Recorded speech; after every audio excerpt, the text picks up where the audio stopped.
toe, even alsjeblieft. Het moet eerst de dingen. Bij dit televisieoptreden bij Paul de Leeuw waard Ita Strikwerda een bekende Nederlander. Het fragment waard in 2008 udroppen ta het televisiemoment van het jaar.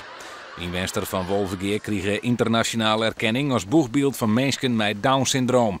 In 2012 werd ze daarom op een congres in Zuid-Afrika verwachten om een wichtige prijs op te heljen. Yield voor de reis daarheen en het verblijf maakt Ita opvallend genoeg zelfs bij elkaar heljen. Ze hadden daarom nou maar wat druk met het regelen van alle acties. De sponsorloop is op 9 juni en daardoor hebben we die posters gemaakt. Die hebben we ook op huisprogramma gedaan. Met Ita en haar collega's joggen wel vast even bij Skierbaan Lindenoord. Dat ze sportievelingen enthousiast bezieken te krijgen van haar sponsorloop. Voor jou, maar wat ga je daarmee doen? Om naar Zuid-Afrika toe te gaan. Oh, kijk. Ita moet ook een spreekbeurt houden op het congres in Kaapstad. Door haar positieve houding is ze een voorbeeld van mensen met het syndroom van Down. Met 4 collega's wil Strikwerda hem hier aanreizen naar Zuid-Afrika. Een dure ongelegenheid. Ita haar ticket is al klaar.